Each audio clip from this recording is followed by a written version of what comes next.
welcome to awakentheworld.ca. We're picking up where we left off yesterday.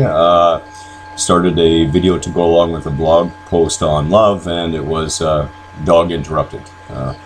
We have a beautiful puppy, and she's a real sweetie, and when she comes looking for attention, I try to give it to her. She's people too. So anyways, back to the conversation on love. Yesterday we touched on briefly that our initial definitions of love, of course, come from our parents, our societal systems, and our belief or faith systems.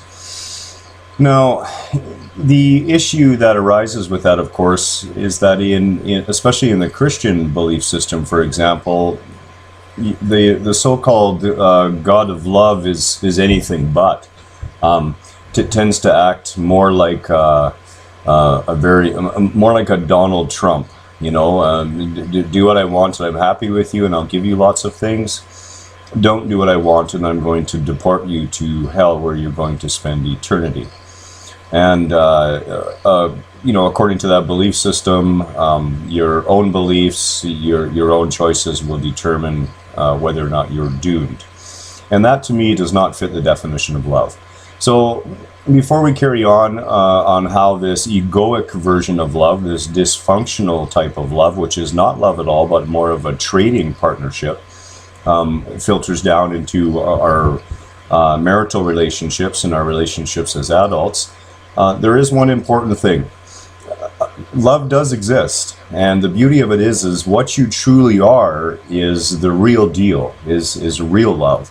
That which forms you, which surrounds you, which is part of every part of your makeup and essence is love.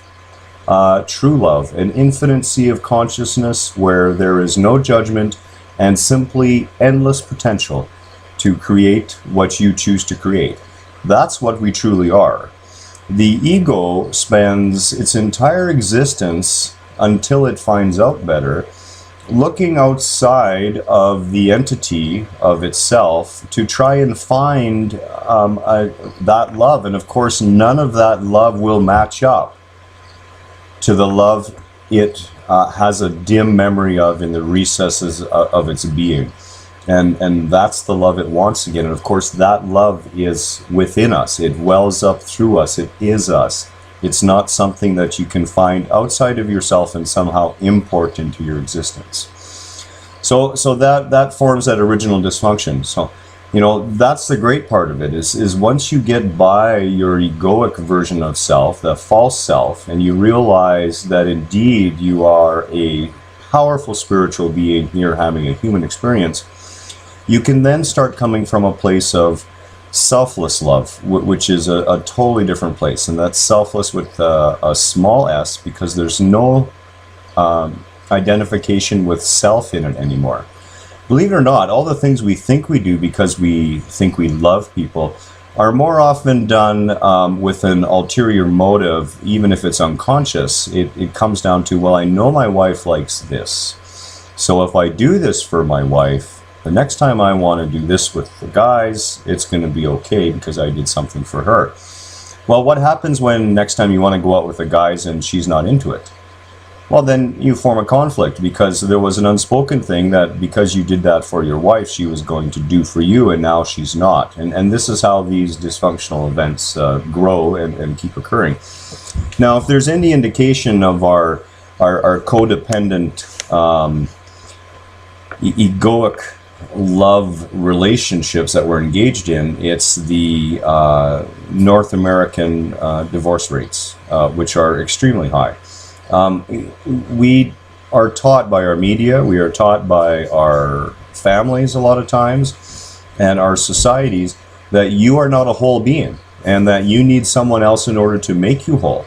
So we go out into the world with the intent of looking for that one being that somehow is going to complete us. And of course, we can never find that. The only time a relationship becomes truly functional is when both beings are complete and whole by themselves. You know, Osho had a great quote that showed up on Facebook a while ago, and I agreed with it totally, and I understand it totally. You must be totally okay by yourself. You must no longer need a single person in your life. And we're not talking about needs for food, because any plate of food in front of you, of course, has about 1,000 people behind it. We're talking about emotional, mental, spiritual type of needs. Those needs are truly all fulfilled within. Once you understand that and you're in that state, then and only then, when you cease to have a need for anybody, can you truly and openly love. Until that time, your love has dysfunction in it. Now, this cannot be judged as good and bad. It's simply a realization to keep in mind that when we say we love other people, to check ourselves. Do we love that person if they are suddenly behaving in a way that we would not agree with? Are we going to love them and treat them the same if they choose a different path than the one they're on today?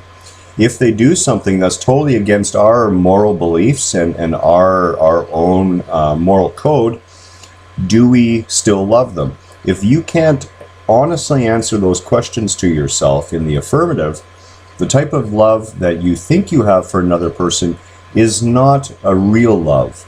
It is a love tainted by your own egoic thoughts and needs and desires. And again, that's not a bad thing. It's something that can be worked through. So to sum up, when it comes to love, you are infinite love. That's what you are. The egoic sense of I that you think you are, that bundle of thoughts and emotions and that constant voice in your head, is always looking outside of itself to find some sense of fulfillment, because it does not live in truth. The truth of your being is love. It's only when we stray off the path, or sin, which in the original Greek meant just that, to stray off the path. When we stray off the path of truth, we cease to look inside ourselves for the incredible bounty and infinite wellspring that is us, and we start to look outside ourselves. And it's much like a man in a desert looking for water. You've got a lot of sand to go through before you're going to find water. The chances you're going to find water aren't that great. Now, some people will say, well, what about relationships where, it was an arranged relationship, and, they've been together for 60 years and they appear totally happy. They may at some point have truly fallen in love with each other. The reason arranged marriages sometimes work better is that the initial arrangement often does not have to do with a false sense of love. It has to do with convenience, family positioning, and financial positioning. And as much as a lot of people don't agree with that, what can happen then is the two beings are fully functional on their own, and the relationship is one of convenience. And then because it's two fully functional beings and there's no real need for each other, the love can develop naturally. So that is why in those cases, those relationships work out quite well. No one knows what happens behind closed doors. There's time and time again, we've seen, there was an incident here outside of where we live in Kelowna, about 45 minutes away, where a church-going family, respected in the community, always seems so happy, and the next day you find out that he's killed his wife and kids. We never will understand the motivation behind such things, but at the same time, the motivation is always the same. There's an egoic issue going on that has superseded his being's ability to make the right decisions and instead makes wrong decisions. And these often stem out of this initial false sense of need for somebody else to become complete. And what happens is we get the other person in our life and we're still not complete. We may feel complete for a short period of time, but sooner or later that feeling of incompleteness returns, and that is because nothing outside of you will ever make you whole. You must go within. We're going to wrap it up here. That's it for our discussion of love. And again, sorry for the dog interruption yesterday, but she is a sweetie and I simply can't resist animals. Our next topic of conversation is going to be about this physical world and how the spiritual truth of what we push up against persists, what you resist persists, actually plays out and what the deeper meaning of that is. So I look forward to seeing you then. Have a wonderful day.